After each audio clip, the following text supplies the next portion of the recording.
আপনারা যারা সুযোগ আছে যাদের, আপনারা সামনের দিকে এগিয়ে আসেন, সামনের দিকে এগিয়ে আসেন।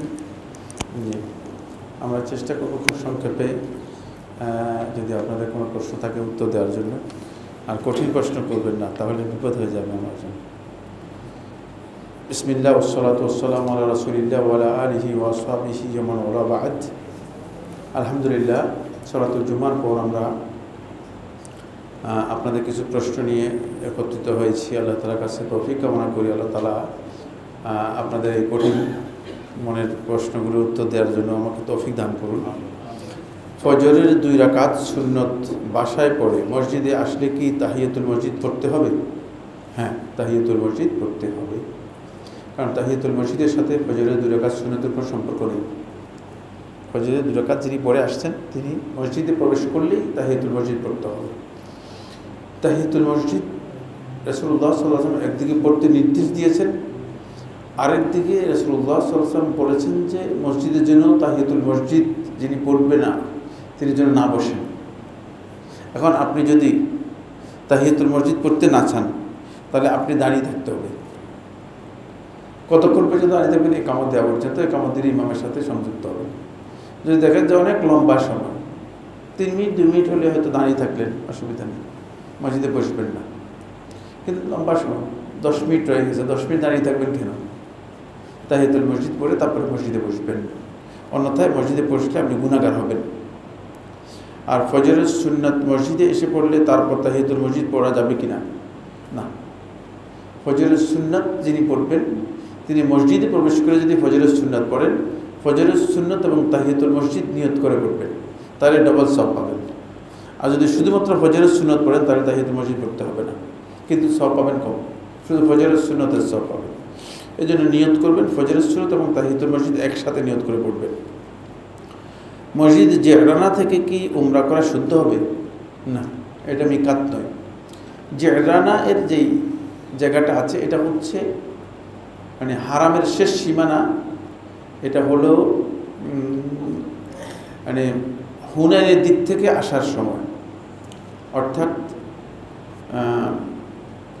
পূর্ব দক্ষিণ দিকে। এটা পূর্ব দক্ষিণ দিকে মানে লাস্ট, মানে হারামের শেষ সীমানা। এটা মিকাত নয়, এটা মিকাত নয়। যিনি মানুষ মিকাতের দিক থেকে মানুষ কয় প্রকার জানেন কিনা? মিকাতের দিক থেকে মানুষ 3 প্রকার। 1 নম্বর হচ্ছে আফাকি।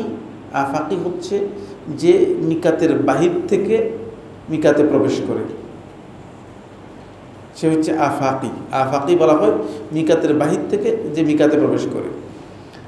আমরা তো মিকাত থেকে অনেক দূরে, সুতরাং আমরা হচ্ছে আফাকি। দ্বিতীয় দল হচ্ছে হাদিরুল মসজিদুল হারাম, যারা মসজিদে হারামের মানে ভিতরের মানে কাছাকাছি অবস্থান করে। এটাকে বলা থাকে আসহাবুল মাওয়াকিত। মিকাতের ভিতরে আছে কিন্তু হারামের বাইরে, বুঝতে পেরেছেন? এটা হলো আহলুল মাওয়াকিত অথবা আসহাবুল মাওয়াকিত অথবা হাদিরুল মসজিদুল হারাম। 3 নম্বর হচ্ছে যারা হারামের মধ্যে বসবাস করে, যারা হারামের মধ্যে বসবাস করে, মক্কা এবং হারামের মধ্যে যারা বসবাস করে, এটা হচ্ছে মানে মসজিদে হারামের অধিবাসী। মসজিদে হারামের অধিবাসী, মসজিদে হারামের অধিবাসী যারা, তারা যদি উমরা করতে চায়, খুব ভালো করে খেয়াল করুন, তারা যদি উমরা করতে চায় তাদের জন্য সুন্নাহ হচ্ছে তারা হারাম থেকে বেরিয়ে বাইরে কোথাও যাবে। ওই তারপরে বাহির থেকে, হারামের বাহির থেকে কি করবে? উমরার জন্য ইহরাম করে হারামে প্রবেশ করবে, তারপরে তারা উমরা করবে। এটা হলো মসজিদে হারামের অধিবাসী যারা, তারা। বুঝাতে পারলাম কিনা? বুঝতে পারছি না ভাই? মসজিদে হারামের অধিবাসী যারা, তারা। আর যারা আসহাবুল মাওয়াকিত আছে তারা তাদের বাড়িঘর থেকে উমরা ইহরাম করবে, তারা মিকাতে যেতে হবে না। আর মিকাতের বাহিরে যারা আফাকি আছে তারা মসজিদে হারামে প্রবেশ করলেও যদি উমরা এবং হজের জন্য প্রবেশ করে অবশ্যই মিকাত থেকে ইহরাম করে আসতে হবে, অন্যথায় তার ইহরাম হবে না। অন্যথায় কী হবে না? তার ইহরাম হবে না। বুঝতে পেরেছি না? বুঝতে পারিনি? সুতরাং এটি জিরানা যেটা, এটা মূলত মিকাত নয়, এটা মিকাত নয়। আসসালামু আলাইকুম শেখ। ওয়ালাইকুম সালাম। আল্লাহর সিফাত সম্পর্কে উল্টোপাল্টা প্রশ্ন আসলে করণীয় কি? করণীয় হচ্ছে বেশি বেশি করে আউযুবিল্লাহ পড়বেন, আউযুবিল্লাহ পড়বেন। কি পড়বেন? আউযুবিল্লাহ পড়বেন।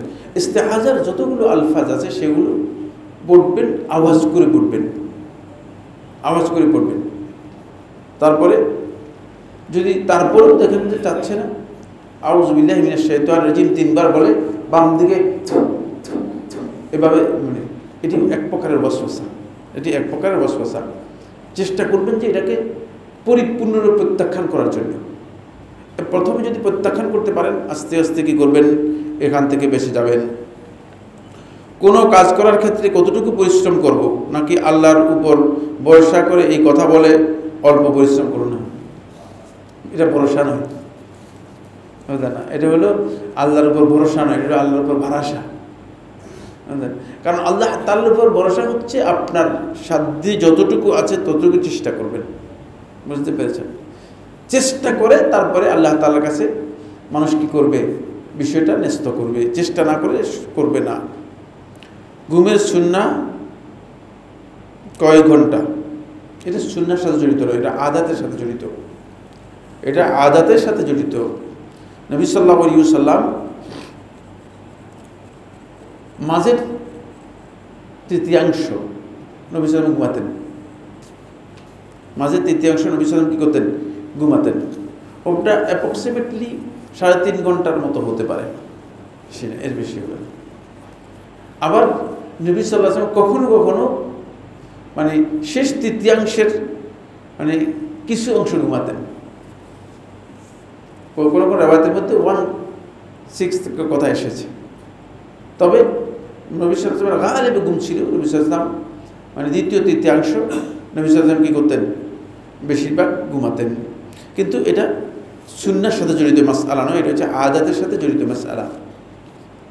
এই ক্ষেত্রে ইসলামের নির্দেশনা কি? ইসলামের নির্দেশনা হচ্ছে আল্লাহর বান্দাগণ নিজেদের ঘুমের অভ্যাসটাকে যত বেশি কমাবেন তত বেশি তার জন্য কি রয়েছে, তার জন্য বেনিফিট রয়েছে। কারণ ঘুম মানুষদেরকে অলস করে দেয়, ঘুম মানুষদেরকে ইবাদত থেকে সরিয়ে দেয়। ঘুম এর মাধ্যমে একজন ব্যক্তি তিনি আল্লাহ রাব্বুল আলামিনের নৈকট্যতার পথ থেকে দূরে সরে আসতে পারেন। এই কারণে ঘুমটাকে যত কমাতে পারেন, এটা হচ্ছে ইসলামের নির্দেশনা, ঘুমটাকে যত কি করতে পারেন, কমাতে পারেন। কিন্তু ইন্না লিনাফসিকা আলাইকা হাক্কান, আবু দারদা রাদিয়াল্লাহু আনহু হাদিস থেকে বোঝা যায় অবশ্যই একটা পোর্শন, একটা টাইম অবশ্যই কী করতে হবে, ঘুমাতে হবে। একেবারেই ঘুমকে ম্যানেজ করে দেওয়া এটি সুন্নাহ পরিপন্থী কাজ। মানে যদি কেউ সারা রাত ঘুমকে ম্যানেজ করে দেন, একেবারেই না ঘুমান, তাহলে এই কাজটি সুন্নাহ পরিপন্থী হবে, এই কাজটি সুন্নাহ পরিপন্থী হবে।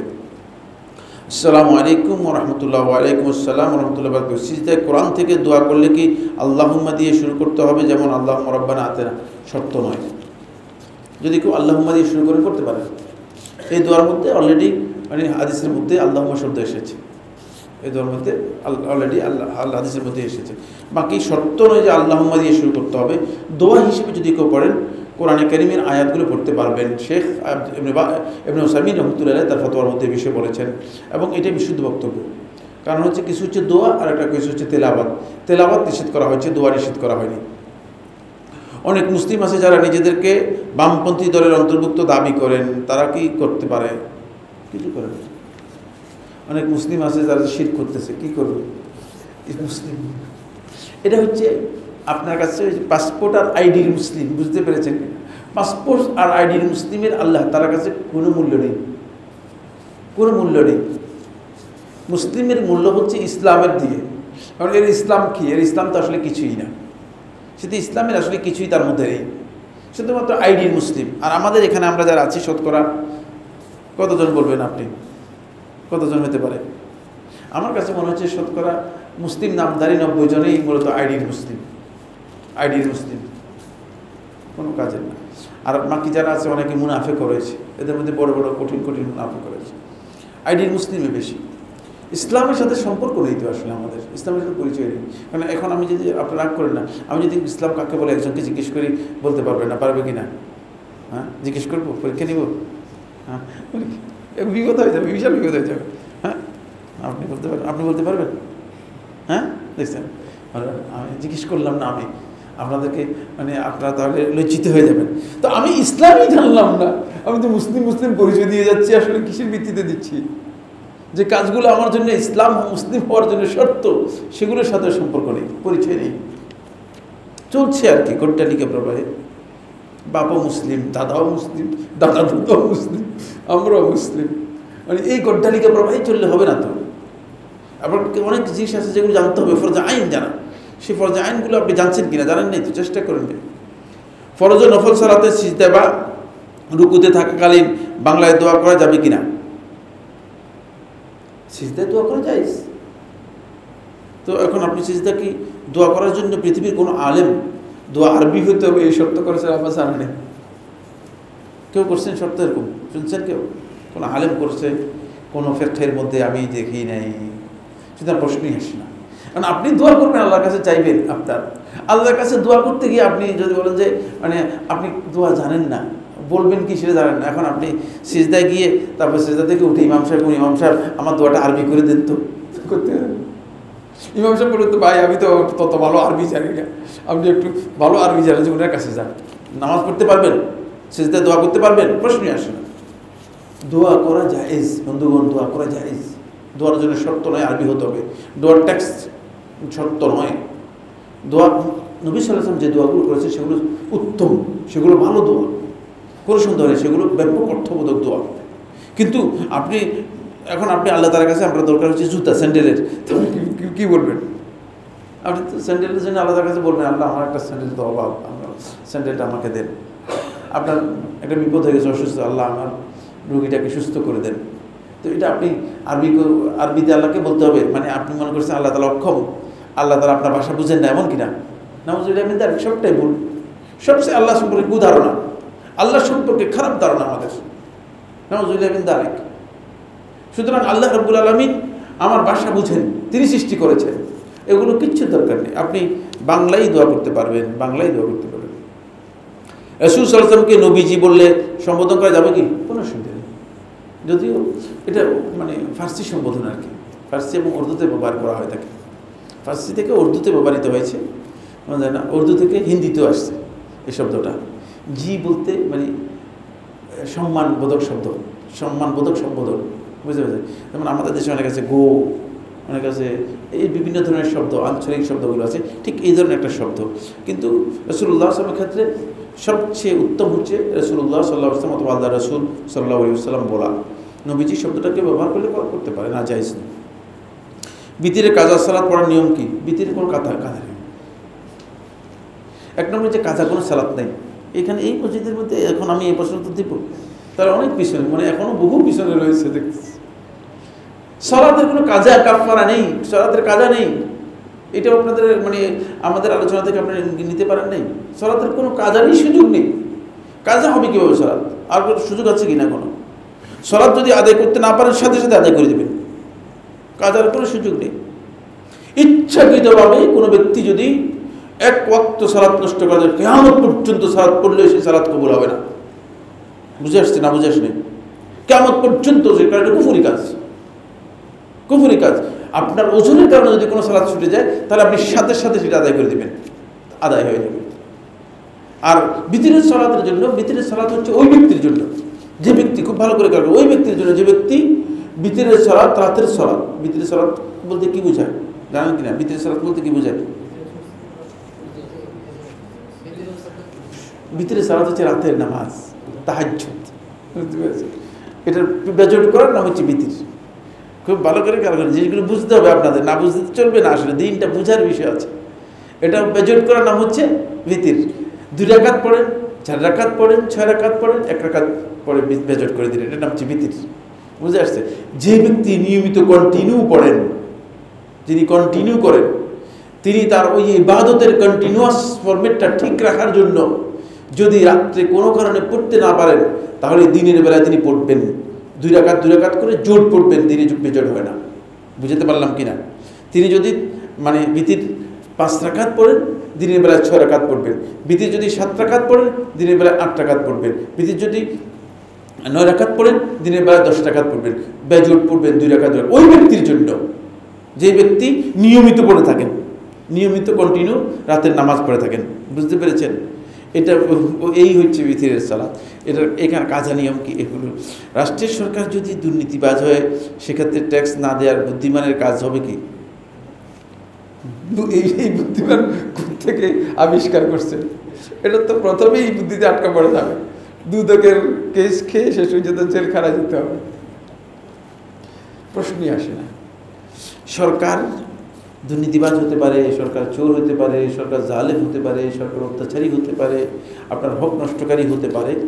সেক্ষেত্রে সরকারের জন্য মানে সরকার মা আলাইহিম লাহুম মা আলাইহিম, তাদের জন্য তারা সেটাই পাবে যেটা তাদের হক উপর মানুষ দিয়েছে। তাদের হক তারা, তাদের অন্যায়ের কারণে অন্যায়ের প্রতিদান তারা পেয়ে যাবে।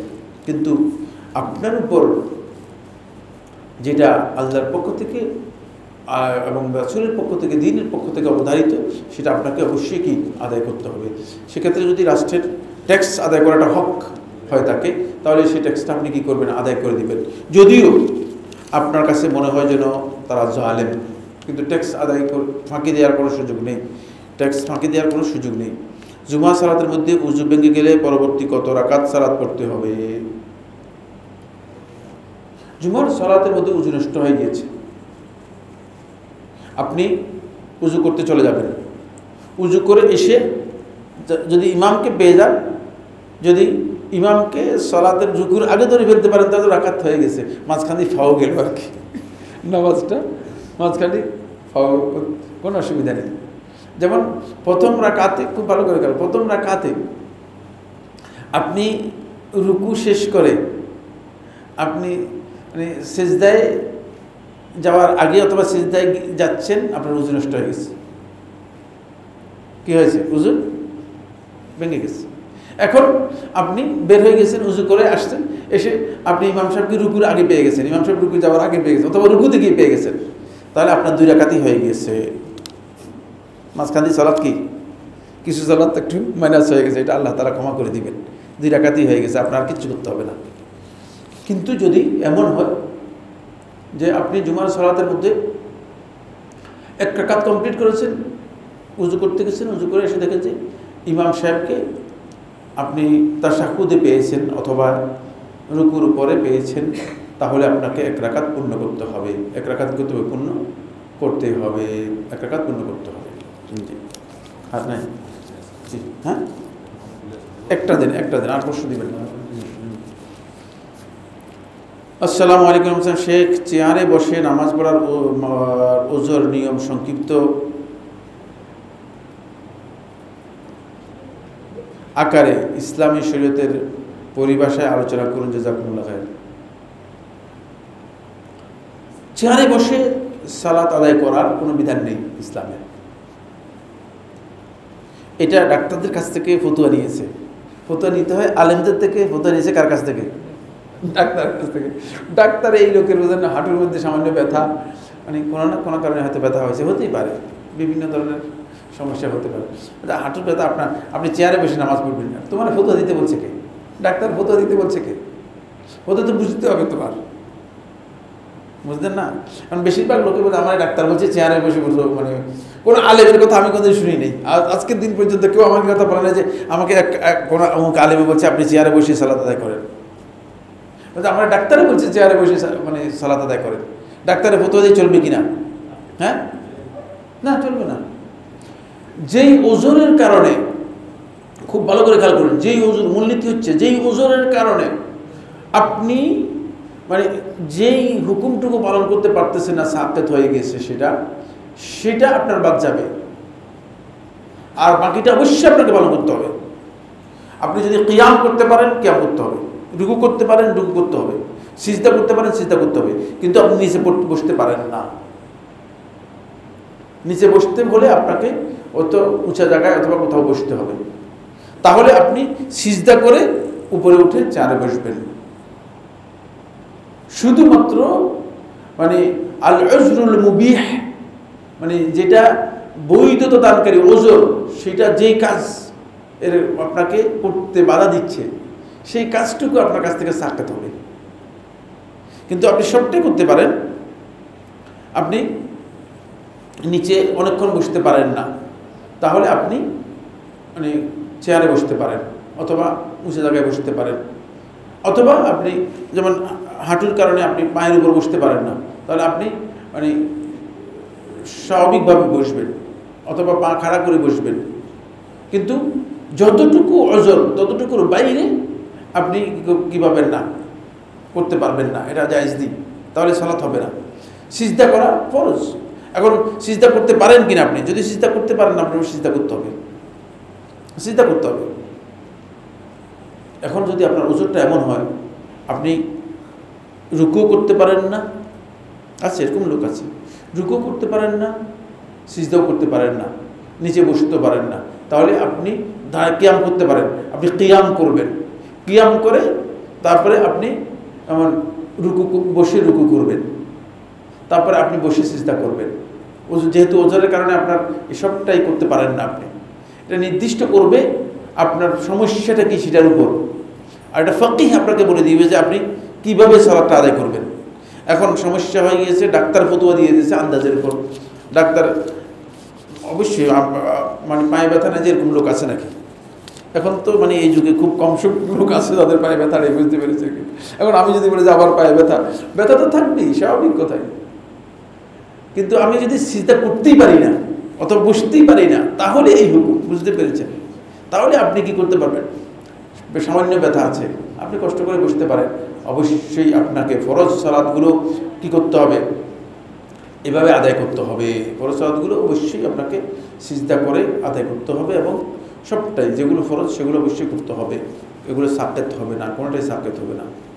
হাযা সুবহানাকাল্লাহুম্মা ওয়া বিহামদিকা আশহাদু আল্লা ইলাহা ইল্লা আনতা আস্তাগফিরুকা ওয়া আতুবু ইলাইক। আসসালামু আলাইকুম ওয়া রাহমাতুল্লাহ।